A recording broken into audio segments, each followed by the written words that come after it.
Lançamento da Frente Parlamentar em Defesa da Unesp é realizado no campus em Botucatu. Idealizada pelo deputado estadual Fernando Cury, ela tem o objetivo de discutir as principais demandas da universidade. Também é dia de conhecer as pesquisas realizadas no La Palma, o laboratório de paleontologia do campus em Bauru, que coleta e analisa fósseis para entender o desenvolvimento da vida no planeta Terra. Sexta-feira, 19 de julho, o Unesp Notícias começa agora.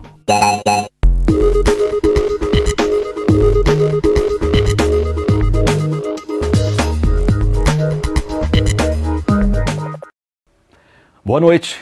Foi realizado ontem, na Fazenda Lajeado do campus em Botucatu, o lançamento da Frente Parlamentar em Defesa da Unesp. A iniciativa é do deputado estadual Fernando Cury, do PPS, e visa a criação de grupos de trabalho na Assembleia Legislativa do Estado para possibilitar o debate de questões ligadas à universidade. No evento, 2 pontos de discussão já foram apresentados pelo reitor, o professor Sandro Valentini: a folha de inativos da Unesp e o financiamento de políticas de permanência estudantil. O lançamento da Frente Parlamentar reuniu diretores, vice-diretores e representantes de grande parte das 34 unidades da Unesp. Participaram também da cerimônia lideranças da Associação de Docentes e do Sindicato dos Servidores da Unesp, além de membros do Poder Público de Botucatu e de cidades da região. A Frente Unesp tem o objetivo de levar ao Legislativo paulista discussões sobre os problemas enfrentados pela universidade e buscar soluções. Ela é presidida pelo deputado Fernando Cury, idealizador da proposta. Essa frente ela teve um início, uma ideia inicial em julho de 2016, quando nós fomos convidados, eu e meu irmão, que então era prefeito de Botucatu, João Cury, convidados pelo pessoal da AD, Associação dos Docentes aqui do campus de Botucatu, para conhecer um pouco as questões da universidade, para debater, para ver onde que a gente poderia interagir, o João enquanto prefeito, eu enquanto deputado, haja vista que Botucatu é um dos maiores, se não o maior campus da universidade no estado.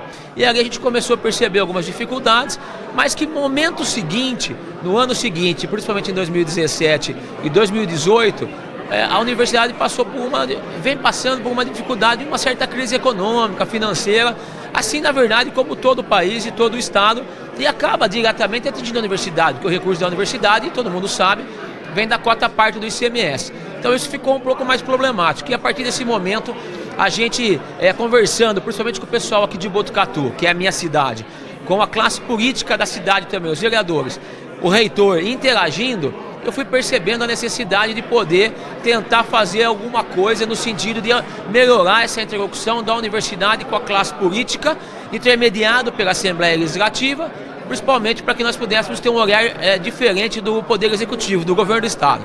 Durante a cerimônia, os convidados tiveram a oportunidade de manifestar apoio ao ensino superior público e gratuito e garantiram que vão trabalhar em conjunto com os deputados. De acordo com o vice-presidente do Fórum de Diretores da Unesp, é importante que os gestores busquem apoio dos parlamentares que representam as cidades em que a Unesp está presente. Nós temos, do ponto de vista de representatividade, uma força muito grande. Só que a Unesp, ela efetivamente não sabe usar isso. Então, iniciativas dessa natureza aí, trazendo das 34 unidades, das 24 cidades onde você tem campus da Unesp, elas vão trazer força, melhorar o processo de discussão e com certeza lá na frente a gente vai colher os frutos disso.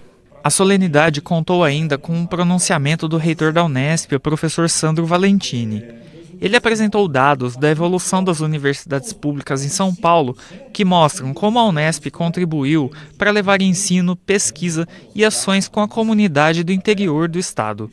Sandro também explicou quais são os principais gargalos da universidade que podem ser resolvidos com o apoio dos deputados. Eu vejo que, no caso da história da Unesp, a Unesp ela acabou sempre cedendo muito aos desejos dos deputados, do executivo, para abrir novos campos, abrir novas unidades, novos cursos.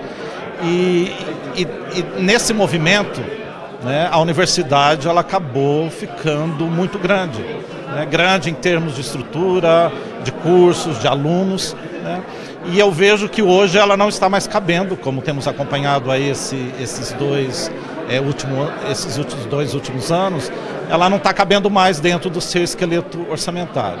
O reitor também apontou a necessidade de contar com o apoio do governo para o financiamento das políticas de inclusão e permanência estudantil.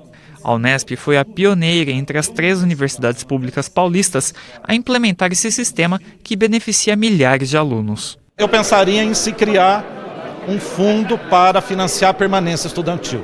Ou seja, foi um desejo do Estado, a Unesp fez o seu projeto de inclusão de egressos da escola pública e naquele momento havia uma possibilidade de criar um fundo financiador dessa permanência, que hoje as políticas que nós temos e que criamos e mantemos de permanência estudantil, ela ocupa praticamente 25% do nosso custeio. Então 25% do nosso custeio nós tivemos que deslocar de outras atividades justamente para buscar manter esses jovens com vulnerabilidade socioeconômica que entraram na universidade. A Frente Unesp surge como uma das 5 maiores frentes parlamentares da Assembleia Legislativa de São Paulo. Ela reúne 59 deputados, cerca de 2/3 da casa. Agora, com ela formada oficialmente, os deputados pretendem percorrer as unidades da Unesp e identificar as principais demandas da universidade. A ideia é que a gente faça reuniões periódicas e itinerantes, visitando cada campus e tal. Essa é um pouco a linha de trabalho. Vamos aprovar o regimento interno e vamos fazer aí uma sugestão de pauta e de trabalho para que a frente possa andar por si só, com o apoio de deputados e com a interlocução dos deputados perante a Unesp junto ao governo do Estado. O trabalho da Frente Unesp não terá um prazo de duração, podendo se estender por toda a atual legislatura. A expectativa é que a aproximação com a Assembleia dê início a um novo tempo para a universidade. Os problemas já foram detectados. O tempo de hoje já mostra que a universidade precisa se reinventar em muitos aspectos. Nesse momento em que o diálogo está aberto dentro da Unesp e junto com a Alesp, nesse momento do lançamento da frente parlamentar, isso vai permitir encontrarmos saídas. Devem ter saídas mais políticas, e deverão ter saídas mais técnicas, mais práticas que ocorrem dentro do âmbito da universidade. Então, o que a gente imagina como fórum de vice-diretores é que, através da nossa experiência conquistada, fazendo toda a gestão da verba, por exemplo, da permanência estudantil e do acesso por cotas, né, por exemplo, tudo isso auxilie, né, e dê instrumentos e ferramentas para que, a partir da frente parlamentar, a gente encontre alguma forma de, principalmente do ponto de vista orçamentário e financeiro, resolver algumas questões. O campus da Unesp em Bauru abriga um laboratório de paleontologia de macroinvertebrados. Liderados pelo professor Renato Guilardi, os pesquisadores do La Palma analisam fósseis de organismos como moluscos. A partir deles, o objetivo é entender como se desenvolveu a vida no planeta muito antes do surgimento do homem.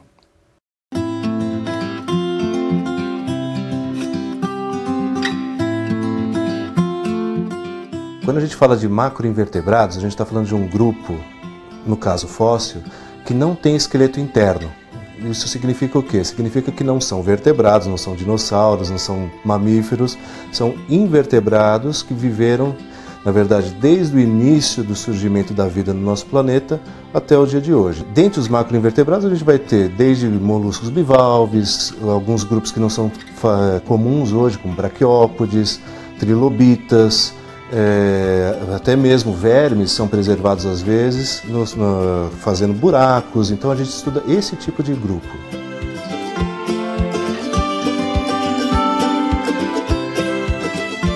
Como os macroinvertebrados são os grupos que surgiram primeiro no registro fóssil, a gente vai ter, a partir deles, ideias de como o nosso planeta se desenvolveu. Por quê? Porque há uma simbiose, digamos assim, entre o desenvolvimento e a evolução dos organismos com a evolução do próprio planeta. Os vertebrados que têm ossos, eles só vão surgir na história geológica do planeta muito recentemente a nós. Então esse período prévio, onde não existiam os vertebrados, quem vai nos dar as informações são os invertebrados. Em alguns momentos só existiram eles, né? Os vertebrados eles só surgem por volta de 300 milhões de anos atrás. E antes disso, já que a Terra tem 4 bilhões de anos, A gente só tem os invertebrados para estudar. O nosso grupo aqui ele trabalha basicamente com 3 linhas. A sistemática desses animais, que é a classificação pura, dar um nome a eles, entender quem são eles, a ecologia deles. Em outras palavras, a gente vê quais são os hábitos de vida desses organismos para a gente tentar entender o ambiente ao qual eles estavam inseridos. E um terceiro processo que é exclusivo da paleontologia que a gente chama de tafonomia, que é como esses restos, depois de mortos, foram preservados. Se você perceber, invertebrado não tem esqueleto. Às vezes eles vão ter um esqueleto externo, uma concha, mas a maioria deles não tem. Então o processo de preservação é importante e fundamental para que a gente entenda como é que eles estão entre nós agora.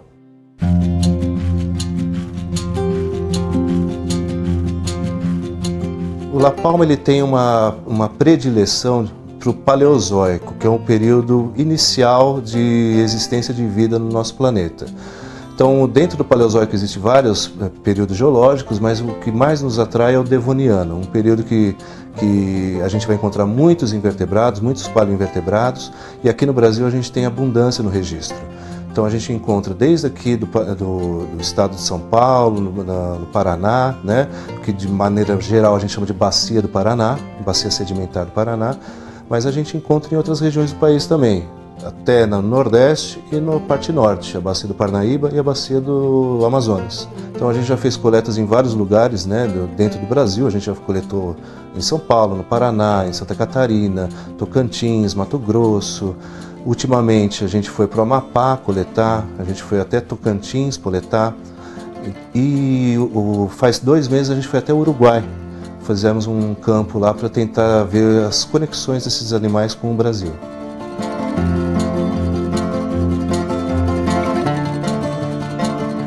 Esses macroinvertebrados eles sempre vão estar dentro de rochas sedimentares. Então a gente já tem mais ou menos um mapeamento das regiões que indicam onde que tem essas rochas do Devoniano, por exemplo, e a gente vai prospectar, que a gente chama, a gente vai procurar essas rochas para ver a potencialidade de existência ou não de fósseis. Alguns lugares a gente consegue analisar isso com mais facilidade, então olha, aqui tem mais fósseis, então a gente vai trabalhar mais tempo aqui. Então é mais ou menos nesse sentido que a gente vai atrás dos fósseis. E lógico, a gente tem que ir todo preparado, tem que retirar eles da rocha e em laboratório posteriormente dar um trato mais final neles. É fundamental que desde o campo a gente já comece a fazer essa análise. Então desde o campo a gente já começa a perceber se o fóssil está inteiro, se está quebrado, se ele está dentro da rocha de forma paralela à rocha, ou oblíqua à rocha, ou perpendicular à rocha. Essas informações a gente anota em campo e depois a gente traz aqui para o laboratório, faz uma análise mais detalhada do fóssil, tiramos foto de detalhe, algumas vezes até em microscopia eletrônica, para depois a gente associar essas informações e retirar o que a gente procura deles.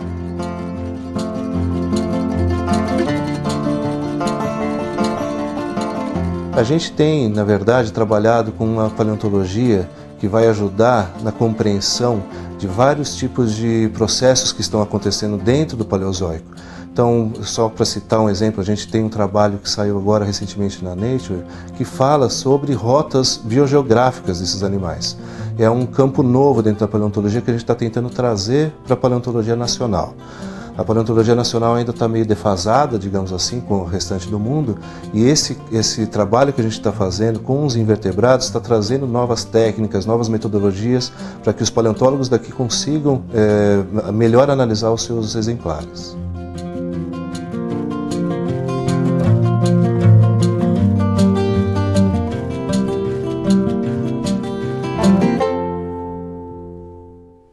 E o Unesp Notícias fica por aqui, mas segunda-feira tem mais. Para você, um bom fim de semana. Tchau, tchau.